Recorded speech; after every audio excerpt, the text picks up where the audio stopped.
Salam sehat untuk kita semua. Selamat pagi Bapak Arif, Bapak Budi, Bapak Chandra. Terus ABC. Pas ya, baik. Perkenalkan, nama saya Dikit Supriyatin. Saya akan disapa dengan Bunda Atin. Saya mengelola Taman Baca Ilfam Pondok Baca. Jadi ini mandiri dari kami berdua, saya dan suami. Tidak ada campur tangan dari pemerintahan ya. Ilfam Pondok Baca yang terletak di Jalan Ketintang Gang 2 nomor 20C Surabaya. Belakangnya Royal Plaza. Berikutnya. Nah, lanjut aja. Iya, Ilfam Pondok Baca adalah taman baca yang bertujuan memasyarakatkan budaya baca kepada anak-anak di lingkungan sekitar ya. Bisa lanjut, Kak? Nah, perlu kita ketahui ya, ini sudah rahasia umum, minat baca masyarakat Indonesia sangat memprihatinkan. Hanya 0,001%. Artinya dari 1000 orang di Indonesia cuma 1 orang yang membaca. Indonesia mempunyai urutan ke-60 dari 60 negara soal minat baca atau literasi. Next. Nah, rendahnya minat baca menjadikan kami ingin berinovasi di pondok baca yang kami bina. Tidak sekedar membaca buku, tapi berbagai inovasi atau program kami sediakan untuk menarik perhatian anak-anak di lingkungan kita. Nah, berikut programnya. Nah, ini beberapa inovasi yang kami miliki khas dari pondok baca kami. Ya, ada belajar bersama, handcraft, bercerita, tamu istimewa, senam, baca dan pinjam buku, menyediakan alat permainan edukasi, PHBI dan PHBN juga. Nah, rinciannya sebagai berikut. Nah, tadi yang pertama belajar bersama. Nah, ini belajar bersama diawali dari pandemi COVID.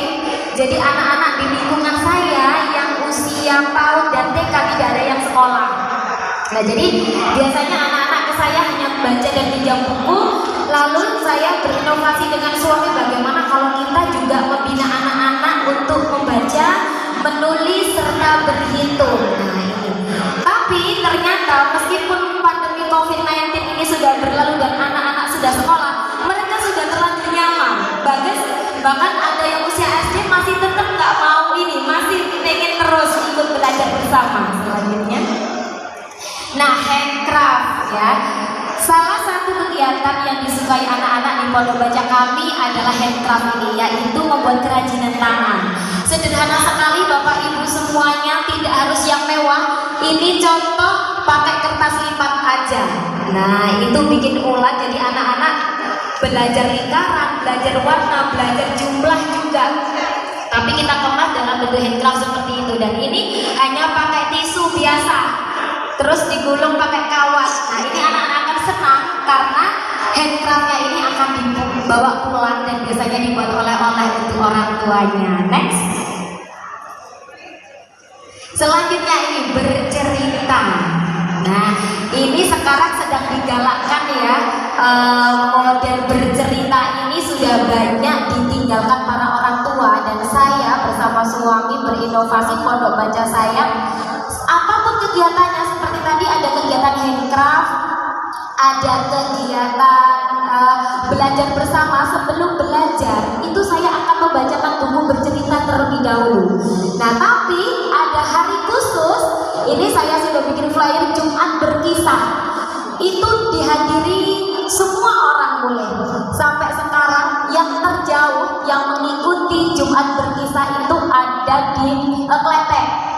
Nah, sudah jauh. Nah, itu setiap Jumat datang ke kami untuk mendengarkan Jumat Berkisah. Nah, karena lingkungan saya mayoritas muslim, saya mengangkat kisah-kisah para nabi dan rasul dan para sahabat Rasulullah yang di sana ada buku berjilid-jilid, itu kami khatamkan. Kami sudah khatam 25 nabi dan rasul. Ini sedang membaca buku para sahabat Rasulullah sampai di jilid 12, yang mana jilidnya ada 14 nantinya. Next. Tamu istimewa. Nah, kalau setiap harinya dan setiap hari Jumat itu saya yang bercerita ya, biar tidak bosan, sesekali saya mengundang teman-teman saya yang bisa bercerita. Nah, dan keberkahan dari pondok baca kami, qadarullah, saya juga nggak menyangka saya kedatangan tamu pesulap. Bisa dicari Suhu Imin, bisa searching di YouTube. Beliau adalah pakar sulap ya. Tahu ya? Nah, beliau adalah guru saya dalam bidang ventriloquist. Ternyata waktu ada show di Surabaya berkenan mampir ke pondok baca kami sudah 2 kali, dan itu tidak hanya dihadiri anak-anak pondok baca yang biasanya datang, tapi juga hampir semua RW itu ngumpul. Tapi anak-anak sudah tersistem. Meskipun ini ada tukang sulap lah bercerita, mereka ketika datang ke pondok baca, hal yang pertama yang mereka pegang adalah buku. Jadi apapun kegiatannya mereka baca buku dulu. Next. Nah, ini sebenarnya rangkaian dari Jumat Berkisah. Ini juga berawal dari masa pandemi. Anak-anak tidak punya memori, tidak punya kenang-kenangan senam bersama teman-teman di sekolah. Jadi saya 1 minggu sekali ketika hari Jumat itu sebelum saya berkisah, saya mengajak teman-teman untuk senam. Tapi ternyata habit itu sampai sekarang nggak bisa dilupakan, Bapak Ibu. Ketika hari Jumat mereka sudah lari, Bunda nanti senam ya, nanti senam ya, seperti itu. Nah, ini anak-anak melingkar di halaman depan rumah saya ya, karena malam jadinya gelap fotonya. Next. Pinjam buku gratis. Nah, selain bisa dibaca di tempat, Bapak Ibu semua, buku-buku kami gratis bisa dibawa pulang, tapi pinjam ya, nanti kumpul pondok bacanya. Jadi anak-anak mengirimkan 1 buku yang sudah dipilih, maka saya akan mencatat dan tidak boleh pinjam lagi kalau buku yang pertama belum dikembalikan. Jadi seperti itu terus setiap hari. Jadi kalau favorit anak-anak itu buku-buku yang tebal begitu, koleksi kami hampir bahasa Jawanya jeder duel ngoten. Karena bergantian terus, apalagi buku-buku yang pop up. Itu pop up-nya sudah nggak bisa berdiri. Karena rebutan dibawa pulang dan dibaca di tempat juga. Selanjutnya. Nah, ini Bapak Ibu semua, jadi di pondok baca kami tidak hanya menyediakan buku, tapi ada hal yang menarik ketika datang ke Bunda. Oh, aku mau mainan aja Bunda. Boleh. Mainannya apa dulu? Nah, jadi kami menyediakan APE. Sebenarnya banyak sekali. Ini contoh beberapa. Ada balok, magic straw, dan puzzle. Ini sebenarnya puzzle tapi bentuknya balok. Jadi selain disusun menjadi bangunan, bisa juga disusun sesuai gambar yang ada. Jadi ketika sore-sore biasanya anak pulang ngaji itu mereka akan main. Nah, jadi di pondok baca kami tidak ada kata tutup. Selama saya di rumah dan saya tidak repot, anak-anak boleh datang. Hanya belajar bersama tadi yang saya tentukan habis maghrib sampai isya. Kalau seperti ini selagi saya di rumah bebas. Next. Nah, ini PHBI dan PHBN yang sudah kami laksanakan, Maulid Nabi, buka bersama, terus ini Gebiar 17 Agustus ya, saya mendatangkan bintang tamu. Nih kakak yang bisa bercerita, ini lombanya melibatkan ibu dan anak, jadi lomba mewarnai ibu dan anak. Kadang yang tahun lalu, ini tahun ini ya, tahun 2022, yang tahun 2021 saya malah lombanya bercerita Bapak. Jadi ibunya bercerita ke anak lalu diupload di YouTube, banyak-banyakan like. Nah seperti ini. Ini antusias sekali warga di sekitar saya ketintang.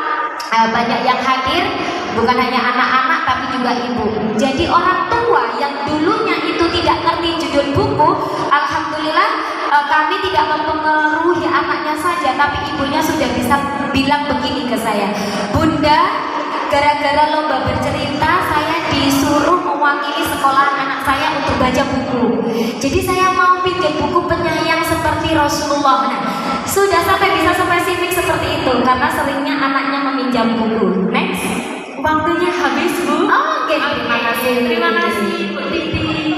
Mungkin dipersilakan, kita bisa beri tepuk tangan sekali lagi Bapak Ibu sekalian.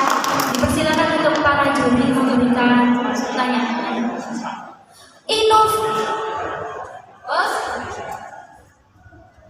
Inovasi yang paling susah menurut saya itu mendatangkan tamu istimewa tadi Pak. Karena kalau sebenarnya teman-teman saya itu aware dengan saya karena Keramuti anak-anak pondok baca saya apapun tuh gratis, tidak dipungut biaya apapun, saya berdua dengan suami. Jadi kasarannya bahasa Surabaya ini, wes Bunda Atin aku gak usah disangoni, aku tak cerita di depan anak-anak. Tapi gak mungkin ya kami menghargai skill seseorang, dan itu yang paling susah, saya harus mengeluarkan biaya nyangoni niku wau Bang. Nah itu butuh biaya. Kalau yang lain-lain, kalau saya sama suami bisa mengatasi, itu insya Allah kami lakukan ya. Itu yang paling susah, mendatangkan tamu istimewa.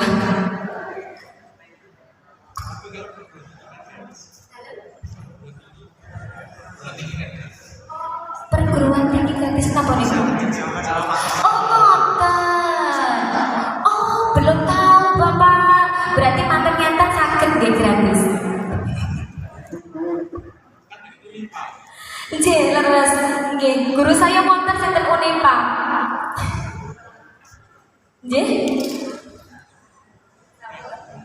Terima kasih atas kesempatannya.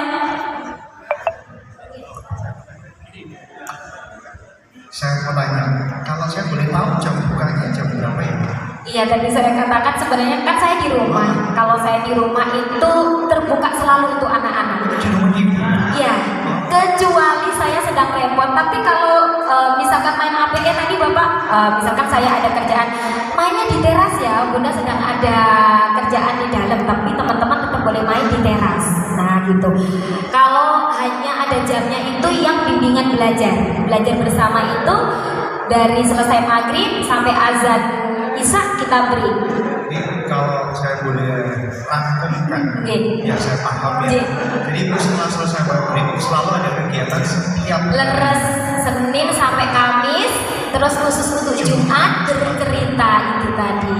Oke, kalau saya boleh tahu waktu ada kegiatan seberapa sering itu membuat handcraft? Itu biasanya yang kami lakukan antara Senin sampai Kamis itu Bapak. Cepet. 1 minggu 1 kali. Oh ya, biasanya saya pakai hari Senin rata-rata. Karena Senin itu kenapa hari Senin? Senin itu biasanya anak-anak untuk kembali lagi. Itu kan sulit ya, tapi anak-anak hari Senin itu waktunya main-main loh, waktunya bikin handcraft. Jadi untuk memompa semangat anak-anak kembali. Setiap Senin selalu handcraftnya macam-macam. Macam-macam. Pertanyaan saya selanjutnya, Ibu ini kan mandiri ya dalam tanda kutip. Nah, untuk menyediakan alat-alatnya itu berarti ya supply dari iya sendiri. Alhamdulillah support sistemnya suami masya Allah luar biasa, dan BBM kami buku-bukunya juga koleksi mandiri, bahkan ada yang mahar nikah saya juga buku dulu karena memang pecinta buku sudah tersedia sekitar 800 lebih buku. Ya, baik. Dari warga sekitar kira-kira ada warga sekitar itu ketika ada tamu istimewa seperti itu Bapak, atau ada kegiatan itu senang. Misalkan ada Maulid Nabi atau 17 Agustus, saya sudah bilang nanti saya Bunda nyediakan kue untuk anak-anak, tapi ternyata mereka sudah Bunda mamanya lo pengen ikut, gak apa-apa kami nanti bawa bekal sendiri. Jadi ternyata semua yang hadir itu mereka yang nyediain konsumsi. Itu menurut saya sudah support luar biasa dari lingkungan sekitar. Tapi dari RT belum ada.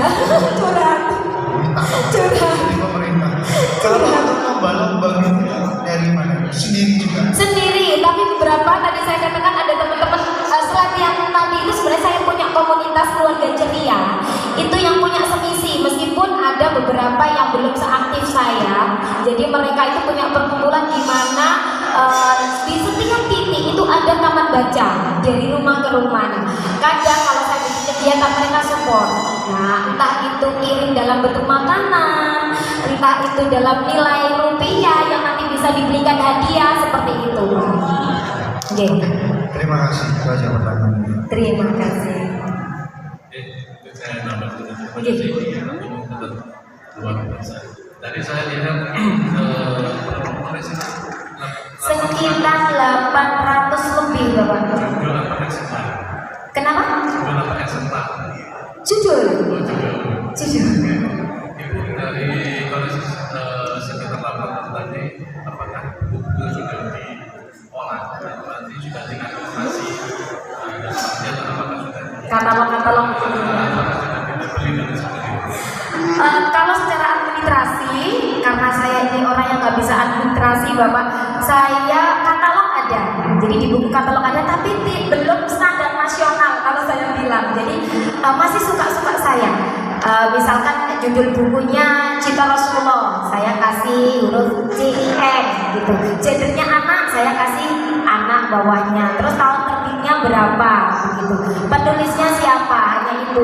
Belum sesuai dengan standar perpustakaan. Masih suka-suka saya begitu. Nggih derek. Oke, nanti barangkali kalau dari dinas perpustakaan ada pelatihan pengelolaan perpustakaan ini siap ya? Masya Allah, dengan senang hati Bapak.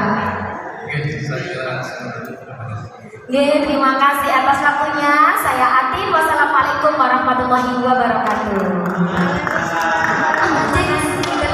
Oh, berapa tahun sekedar? Sebenarnya kalau nama Ilfam Pondok Baca itu sejak saya masih kuliah sekitar tahun 2009. Cuma saya memproklamirkan untuk umum itu sekitar 9 tahun atau 10 tahun yang lalu. Tapi ramenya sampai saat ini ketika datang COVID. Jadi menurut saya anugerah terbesar saat COVID itu adalah ramenya Pondok Baca saya, karena jadi alternatif para mama daripada anaknya itu main game, maka mereka disuruh datang ke saya. Dan anak-anak yang belajar pun disediakan wifi gratis sama suami, jadi bisa zoom di situ juga. Begitu Bapak. Nggih, sembah nuwun. Terima kasih Ibu Didit, bisa kasih tepuk tangan yang meriah.